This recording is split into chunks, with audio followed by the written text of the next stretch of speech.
আমার বড় আপুর নাম ফরিদা। আপুই মূলত বাসার সব কাজ সামলায়, রান্নাবান্না থেকে কাপড় কাচা পর্যন্ত। মা বাবার কাছে ও যেন এক ধরনের ভরসার জায়গা। সেদিন দুপুরে সবাই ঘরের ভেতর ব্যস্ত ছিল। আমি একা ছাদে উঠে নিজের মতো কিছু একটা করছিলাম, এমন কিছু যা কাউকে দেখাতে চাইনি। মনে হচ্ছিল এই জগতে শুধু আমিই আছি। হঠাৎ ঘুরে দেখি ফরিদা আপু চুপচাপ দাঁড়িয়ে আমার দিকে তাকিয়ে আছে। তার চোখ দুটোতে অদ্ভুত এক ধরনের দৃষ্টি, যেন সব বুঝে ফেলেছে অথচ কিছু বলছে না। আমার বুক ধরফর করতে লাগল। মাথা নিচু করে দৌড়ে নেমে গেলাম নিচে। সারাদিন মনে হচ্ছিল আপু হয়তো বাবা মাকে বলে দেবে, কিন্তু রাতে খাবার টেবিলে বসার সময় দেখি আপু আমার দিকে তাকিয়ে মুচকি মুচকি হাসছে। সেই হাসিটা ছিল একেবারে অন্যরকম। মনে হচ্ছিল ওই হাসির ভেতরেই লুকিয়ে আছে হাজারো কথা, যা আমি বুঝতে পারছি, আবার না ও পারছি। রাতটা আমি ঘুমোতে পারিনি। বারবার মনে হচ্ছিল আপুর সেই দৃষ্টিটা আর মুচকি হাসিটা। এর মানে কি? স্রেফ সাধারণ ভাইবোনের মতো, নাকি এর ভেতরে লুকিয়ে আছে কিছু ভিন্ন রকম অনুভূতি? সেই রাতের পর থেকেই আমার ভেতরে এক ধরনের অদ্ভুত অস্থিরতা তৈরি হল। সারাদিন আমি আপুর সামনে গিয়ে দাঁড়ালেই বুক কেঁপে উঠত। মনে হতো আপু কি আমাকে নিয়ে কিছু ভাবছে, নাকি আমিই বাড়াবাড়ি কল্পনা করছি। একদিন দুপুরে বাসায় কেউ ছিল না। মা বাজারে, বাবা অফিসে, ছোট ভাইবোন স্কুলে। আমি ঘরে বই নিয়ে বসেছিলাম, কিন্তু মন একদম পড়ায় ছিল না। হঠাৎ দরজার কাছে নরম শব্দ হল। তাকিয়ে দেখি ফরিদা আপু। সে কিছু না বলে ভেতরে এসে চুপচাপ আমার পাশে বসল। বাতাসে রান্নাঘরের গন্ধ, কিন্তু তার শরীর থেকে অন্যরকম এক মিষ্টি গন্ধ ভেসে আসছিল। আমি বইয়ের পাতায় চোখ রাখার চেষ্টা করছিলাম, অথচ মন পুরোপুরি আপুর উপস্থিতিতে ডুবে যাচ্ছিল। আপু আসতে বলল, তুই সারাদিন এত চুপচাপ থাকিস কেন? তার চোখ দুটো আমার দিকে স্থির হয়েছিল। আমি উত্তর দিতে পারছিলাম না। বুকের ভেতর শব্দ হচ্ছিল যেন ঢোল বাজছে। আমি বললাম, না, তেমন কিছু না আপু। আপু হেসে উঠল। সেই হাসিটা ছিল মায়ামাখা, কিন্তু ভেতরে যেন অন্য কিছু লুকানো। ধীরে ধীরে তার হাত আমার বইয়ের উপর এসে পড়ল। আমি অবাক হয়ে তাকিয়ে রইলাম। আপু যেন বুঝতে পারছিল আমার ভেতরের কাঁপুনি। সে আরেকটু কাছে এগিয়ে এলো। আমাকে ভয় পাস না, আমি তোকে কিছু বলবো না। যা দেখেছি তার কণ্ঠে এক ধরনের ফিসফিসানি, যেন শুধুই আমার কানে পৌঁছায়। আমি হঠাৎ অনুভব করলাম আমাদের মাঝে এক অদৃশ্য স্রোত বইছে। কিছুক্ষণ নীরবতা, কেবল আমাদের দুজনের নিঃশ্বাসের শব্দ মিলেমিশে যাচ্ছিল। আমি ধীরে ধীরে চোখ তুললাম, আপুর চোখের সঙ্গে চোখ মিলল। সেই চোখে এক ধরনের গভীরতা, যা আমাকে টেনে নিচ্ছিল অচেনা এক জগতে। আপু মুচকি হেসে বলল, তুই ভাবিস আমি কিছু জানি না? সবই বুঝি। আমি আর নিজেকে সামলাতে পারছিলাম না। সেই মুহূর্তে মনে হচ্ছিল আমরা আর শুধু ভাইবোন নই, এর চেয়ে ভিন্ন, আরও গভীর কোনো সম্পর্কের দিকে এগিয়ে যাচ্ছি। তারপর আপুর হাত আমার হাতটা শক্ত করে চেপে ধরল। আমার শরীর কেঁপে উঠল। বুকের ভেতর জমে থাকা অস্থিরতা হঠাৎ যেন ঝড় হয়ে বেরিয়ে এল। সেদিন দুপুরটা আমাদের জীবনের প্রথম রোমাঞ্চকর মুহূর্ত হয়ে রইল, যেখানে আর কোনো শব্দ ছিল না, ছিল শুধু চোখের ভাষা, নিঃশ্বাসের ভেতর মিশে যাওয়া কাঁপুনি, আর এক ধরনের নিষিদ্ধ আবেগ। সেদিন দুপুরে হাত ধরার পর থেকে আমার ভেতরে এক অজানা উত্তেজনা তৈরি হয়েছিল। মনে হচ্ছিল পৃথিবীটা যেন একেবারে নতুন হয়ে গেছে। কিন্তু সেই মুহূর্তটা হঠাৎ করেই শেষ হয়ে গেল। মা বাজার থেকে ফিরে আসায় আপু দ্রুত উঠে দাঁড়িয়ে স্বাভাবিক ভঙ্গিতে কাজকর্মে ব্যস্ত হয়ে গেল। আমি স্তব্ধ হয়ে বসে রইলাম, বুকের ভেতর ঢেউয়ের মতো কাঁপুনি থামছিল না। সেই দিনটার পর থেকে আমাদের মধ্যে এক অদ্ভুত পরিবর্তন এলো। আগে আপু আমাকে ছোট ভাই হিসেবে দেখত, কিন্তু এখন তার দৃষ্টির ভেতর লুকিয়ে থাকত অন্য কিছু। যখনই আমি পড়ার টেবিলে বসি, আপু অকারণে এসে পাশে দাঁড়িয়ে থাকে। রান্নাঘরে গেলে দেখতাম সে ইচ্ছে করেই কথা বলে আমাকে কাছে টেনে নিচ্ছে। একদিন বিকেলে সবাই উঠোনে গল্প করছিল, আর আমি ছাদের রেলিংয়ে হেলান দিয়ে বসেছিলাম। হঠাৎ টের পেলাম পেছন থেকে আপু এসে দাঁড়িয়েছে। আমি ঘুরে তাকাতেই সে মুচকি হেসে বলল, তুই আমাকে ভয় পাস কেন?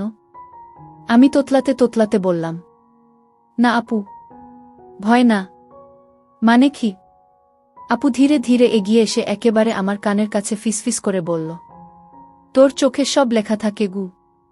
সেই মুহূর্তে আমার শরীর কেঁপে উঠল। বাতাসে হালকা শিউলি ফুলের গন্ধ ভেসে আসছিল, আর আপুর নিঃশ্বাস মিশে যাচ্ছিল আমার গালে। আমি অনুভব করলাম এই দূরত্বটা আর আগের মতো নেই। আমরা দুজনেই দীর্ঘ সময় চুপচাপ দাঁড়িয়ে রইলাম। কোনো কথা ছিল না, শুধু দুজনের চোখে এক অদৃশ্য টান। এরপর থেকে ছোট ছোট ঘটনাগুলো আমাদের কাছে রোমাঞ্চকর হয়ে উঠতে লাগল। একদিন বিদ্যুৎ চলে গেলে ঘর অন্ধকার হয়ে যায়। আমি টেবিল থেকে টর্চ নিতে যাচ্ছিলাম, হঠাৎ আপু আমার হাত ধরে ফেলল। তার হাতের উষ্ণতা শরীরের ভেতর দিয়ে ছড়িয়ে পড়ল। অন্ধকারে শুধু তার চোখের ঝিলিক টের পাচ্ছিলাম। আরেকদিন বৃষ্টির দিনে ছাদে দাঁড়িয়েছিলাম আমি। হঠাৎ দেখি আপু ভিজে কাপড় শুকাতে এসেছে। ওর ভেজা চুল থেকে ফোঁটা ফোঁটা পানি ঝরছিল। আমি মুগ্ধ হয়ে তাকিয়ে রইলাম। আপু তাকাতেই চোখাচোখি হলো, আর দুজনেই অকারণে হেসে উঠলাম। আমার মনে হচ্ছিল আমাদের ভেতরে এক অচেনা সম্পর্ক তৈরি হচ্ছে, যা ভাষায় বোঝানো যায় না। ভাইবোন হিসেবে আমাদের বন্ধন ছিল, কিন্তু এখন সেটা ধীরে ধীরে এক অদৃশ্য সীমা অতিক্রম করছে। এক রাতে সবাই ঘুমিয়ে পড়ার পর আমি বারান্দায় বসেছিলাম। হঠাৎ দরজার শব্দ হলো। দেখি ফরিদা আপু। সে চুপচাপ এসে আমার পাশে বসল। তার চোখ দুটোতে অদ্ভুত শান্তি, কিন্তু ভেতরে যেন আগুন জ্বলছে। সে ধীরে বলল, আমাদের দুজনের মাঝে যা হচ্ছে সেটা কাউকে বলা যাবে না। তুই কি পারবি গোপন রাখতে?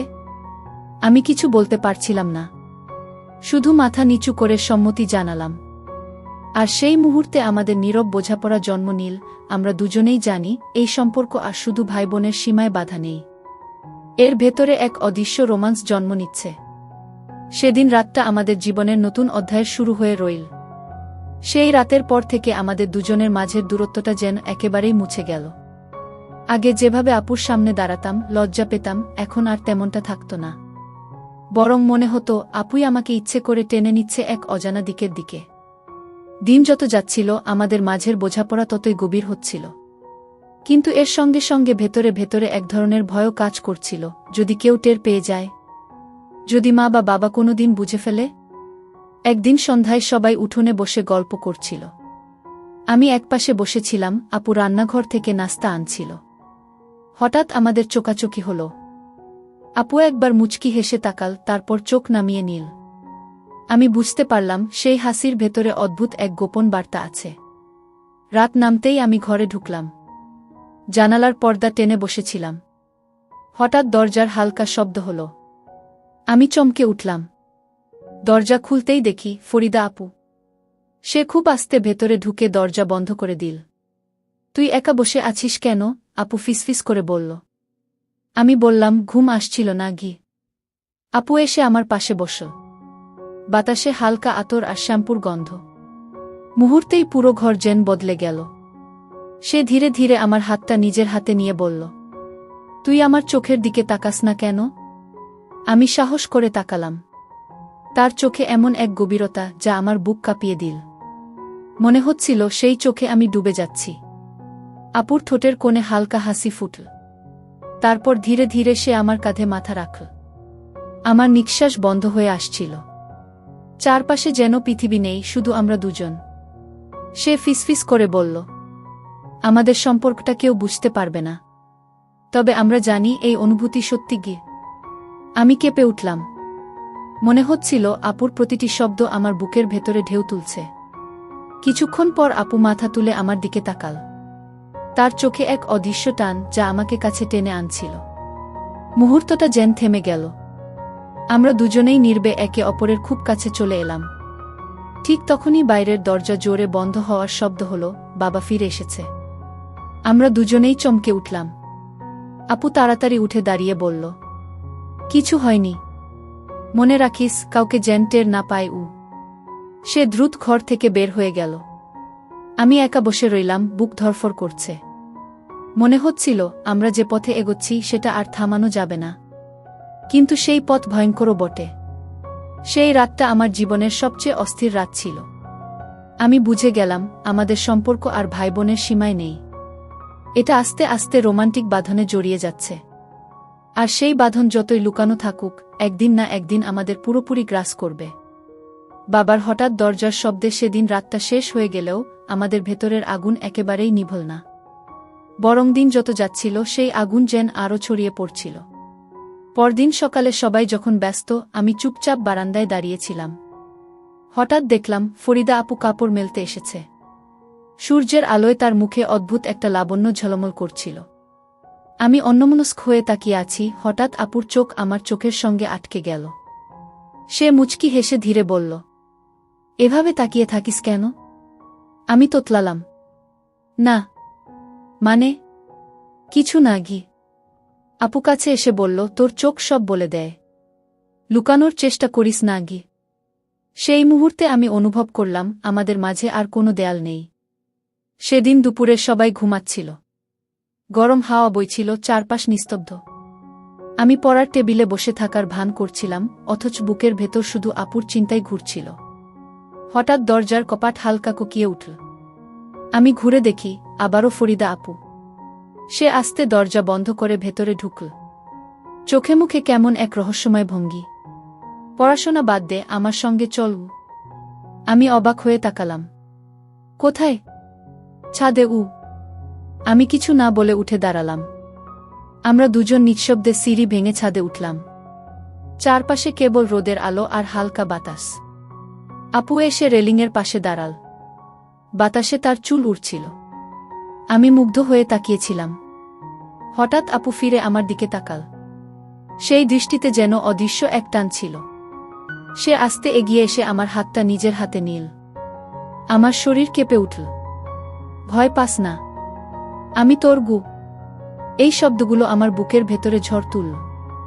আমি চুপ করে দাঁড়িয়ে রইলাম, শুধু অনুভব করলাম আমাদের দুজনের নিঃশ্বাস এক হয়ে যাচ্ছে। হঠাৎ আপু আরও কাছে এসে ফিসফিস করে বলল, আমাদের এই গোপন সম্পর্ক কেউ যেন বুঝতে না পারে। কিন্তু মনে রাখিস, এই অনুভূতি কখনো মিথ্যে নয়।